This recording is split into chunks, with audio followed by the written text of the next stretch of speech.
Hey guys, Wade Bekesi here. This is the Organic Podcast. We have Anthony Carbone from Megalo Salvage and Furnishing. Is that right? Megalo Salvage and Furnishing, yeah. I wanted you to say it because you got the Megalo. Oh, Megalo, yeah, that's right. So it's episode 7 and Anthony has brought along a Temple Brewer wine, a local South Australian organic of course, and this one is a Cab Sav Merlot 2019. I'll let Anthony let the audience know just a little bit more about where Temple Brewer is from. So Temple Brewer are in Angus Plains. They're a local winery. Obviously, the podcast being organic, so we picked a beautiful organic Cab Sav. Beautiful. Should we open it up? It looks like it's going to be a little bit more difficult than just a twist. Oh, no, it's a twist. That's right. I'll let you pour up, eh? Or you want me to do it? You do it, mate. I'm 7 episodes in, so that's probably... You're a bit more professional than me. Hopefully. Usually someone pours it for me, but you know. Don't spill a drop. Tasty stuff. I'll pass you that one, Anthony. Smells good. Yeah. We can do the fancy. Yep. A little time. A little sweet, yeah. Cheers. Thank you for coming along. Thank you. Tasty. Not bad. So it says we don't play favourites in our family, but if we did, this would be our golden child. So this is their favourite one from Temple Brewer.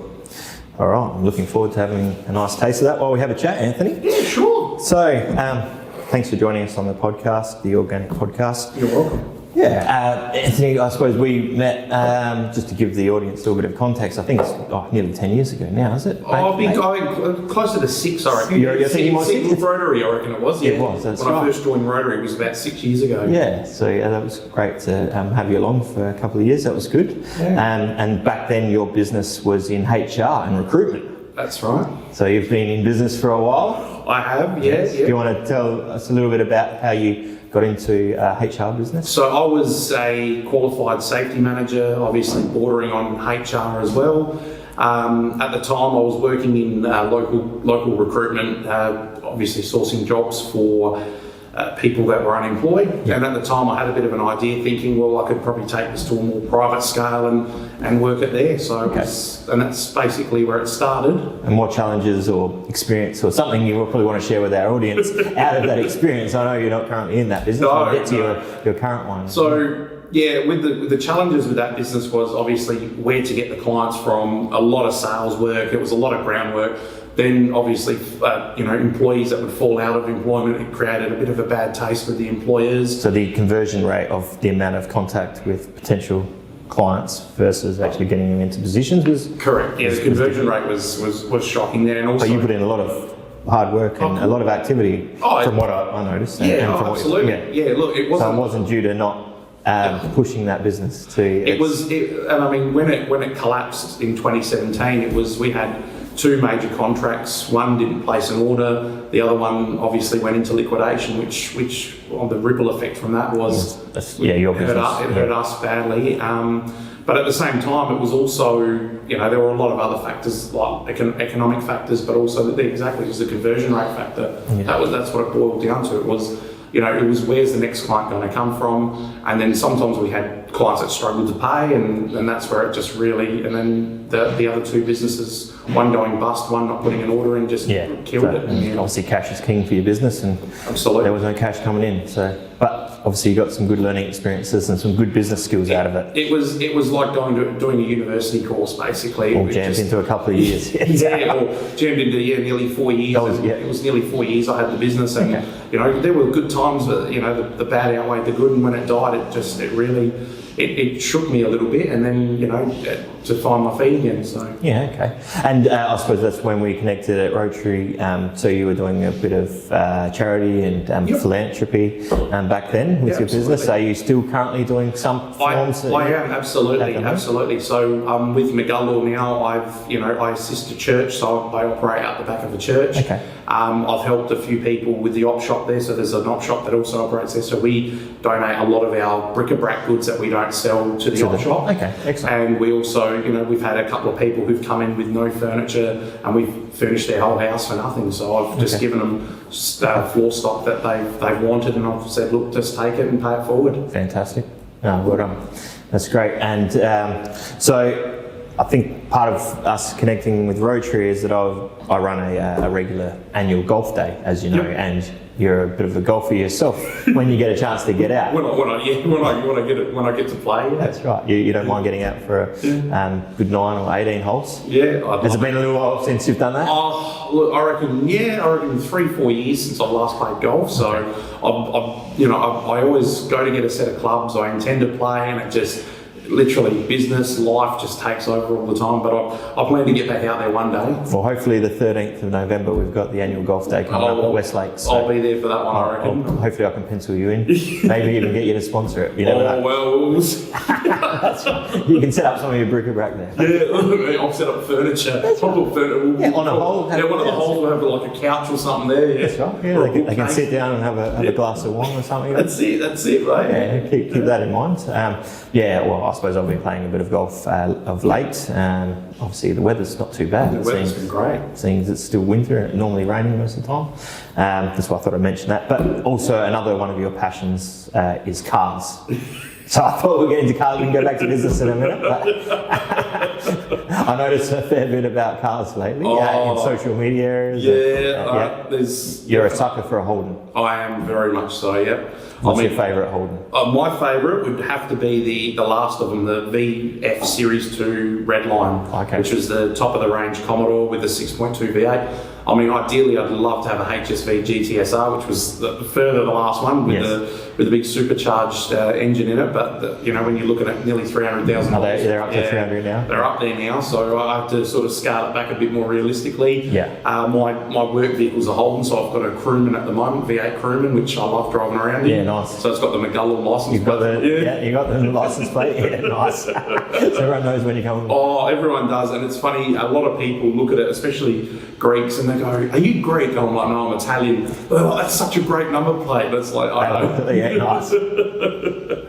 Yes, very good. And it's a black one, isn't it? Yes, black. Right. Yeah. Part of your logo and colours are. Oh, well, our colours are grey and green, which were based on two Holden colours I love. So. Nice. But yeah, the Crewman come up at the time, and it was the only one that was in decent condition. So I was like, well, it's a black one, I'll take it. Yeah. It was like my first ute was an SS ute, it was red. So same situation again. I looked at it, and it was just the opportunity was there, and I went, well, you know what? It's either wait for a colour or just get the good one now and grab it. Of course, yeah, that's right. You've got to make those decisions, especially when it revolves around your business. Yeah. And so Megalo, it's in its sort of infancy, or maybe a year, no? No, it's 7 months now. So I started with nothing back in December. So it started in my mother and father-in-law's backyard or front yard in their carport. So you just kept loading furniture, and I've noticed on pictures that you put up. And eventually they said, you've got to get out of it. Well, no, so what happened was I got back. So obviously after the Parkway had collapsed, I was dabbling in a little bit of what I was doing now, and I was doing quite a bit. Then I got married. And at the time, I was scared to start up another business because of what happened with Parkway. And I thought, well, I've got two lives now to look after, mine and my wife's. So I thought, well, I'll go back and get a job. Get something steady for a while. Yeah. And the problem was I realised I didn't fit in a job. I had that business mindset, whereas the employers, I think, wanted more of an employee, and you try and improve it, and a lot of them got intimidated naturally, which wasn't not the intention. It's just what happens. That's right. Yeah. So it got to a point where I went over to Tasmania. I thought I had my dream job, the pay, everything was exactly what I wanted. Well, you picked up and moved state, across the sea. I went over the sea, and then obviously I had a breakdown. A lot of issues from the past, Parkway, marriage, a lot of stuff just come back. And at the time, my wife said to me, "What is it that you want to do?" And I said, and I had this idea for 2 years. I wrote it down. Bubbling around. I've been boiling around, and I wrote it down. And I said, "This is what I want to do. I want to give it a crack." Yeah. I said, "I feel like I'm going to die wondering if I didn't do it." So we got back to Adelaide. I was only supposed to do 1 or 2 bits of furniture a week and a little bit of salvage. me being me, I went hardcore. Take any I grabbed as much as I could, started loading up their front yard, and my father-in-law laughed at me and said, "This stuff isn't going to sell. No one's going to buy this." And with it, the first week I had about 10 pieces of furniture that were gone within 2 hours. And then it happened again the next week, and then my father-in-law his skepticism turned around, and he said, "You know started paying attention to this." He's watching me. He's like, "You're a machine. What are you doing?" And then I got the biggest salvage job in December. A guy was moving to Darwin from O'Sullivan Beach. No one wanted to touch the place. I ended up salvaging that by myself, and that at the time it was lucky because a friend of mine rang up and said, "Look, I've got half a warehouse. Do you want it?" Nice. And I was like, "Well, it's now or never." So I moved into half a warehouse, and the rest is history. Excellent. Okay, fantastic. And it's ticking along quite well. Obviously, all businesses have been affected by COVID. Well, some have thrived, but tell us a little bit about either some thriving or some scaling down through that process. A bit of both. Yeah. So during COVID, I had two choices. It was fight or flight. So everyone was locking themselves in, everyone was retreating. I just went out hardcore. I basically grabbed, and I was lucky because I stocked up quite a bit, but I was also calling in jobs that I quoted up, people, customers, networks, appealing to everybody as much as I could to get as much as I can, and working 7 days a week. Yeah. So with that, we thrived. It kept the doors open. The guy that I was sharing half a warehouse with wasn't so lucky, unfortunately, so his business obviously folded. Okay. So I ended up turning half a warehouse into a full warehouse. Okay, I thought you had a full warehouse. So that half a warehouse became the whole lot. Yeah. So with that came extra rent, extra expenses.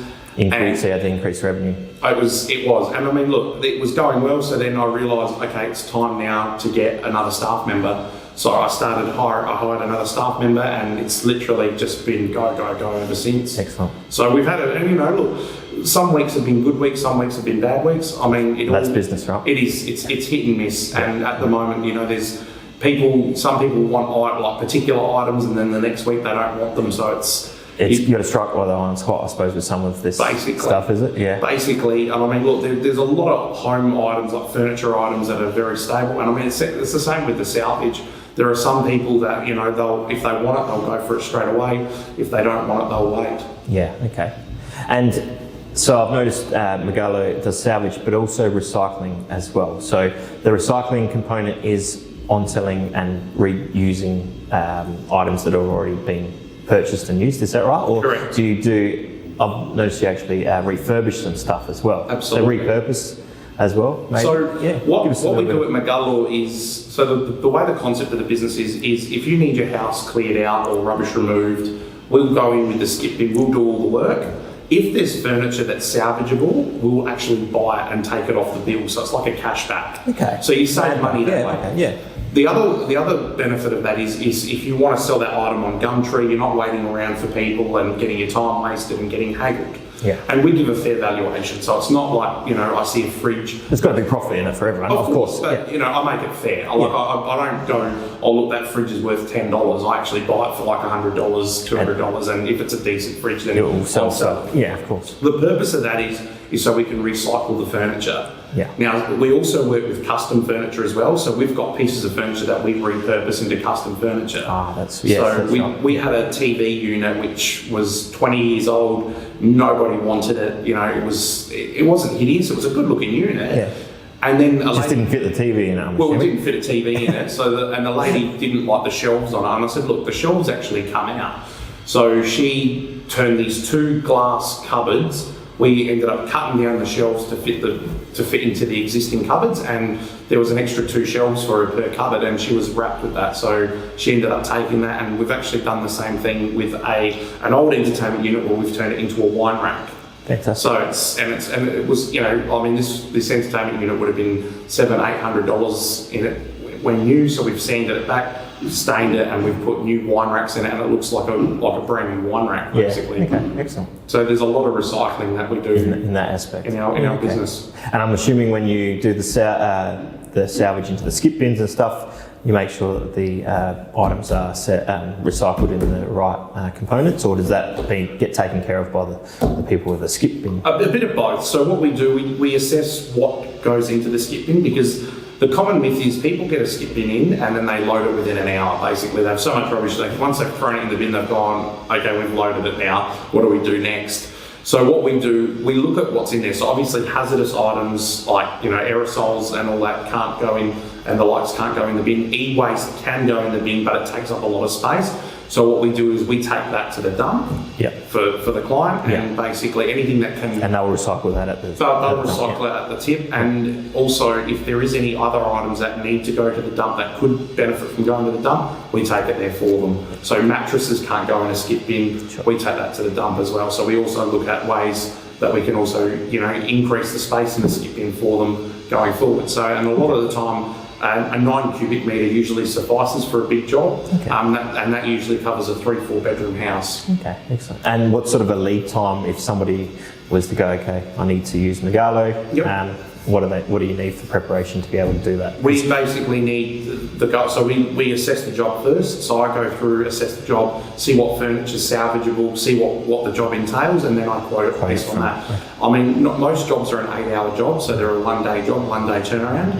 I think the biggest one we had was a corporate job, and that was 3 days. Okay. So there was like 3 or 4 floors that we had to clear, so that's why there was a bit more lead time in that. But most of the time... but like book like a week in advance or 2 weeks, I'm just thinking from a customer's perspective. They're like, okay, because I'm assuming sometimes they leave it to the last minute. And then they go, well, I've got to get out of this rental property potentially, or something like that. I need some help to do it, or I've just sold the property. It's probably the time I got my stuff out. Is that what tends to be the jobs? That tends to be the gist of the jobs. I mean, the biggest, we're trying to break into obviously the property management sector, where the tenants have been evicted and there's they've got to turn the house around. Okay, so a property manager gives you a call, Megalo, okay, and then obviously they can plan. So if you're on their books, or first point of call.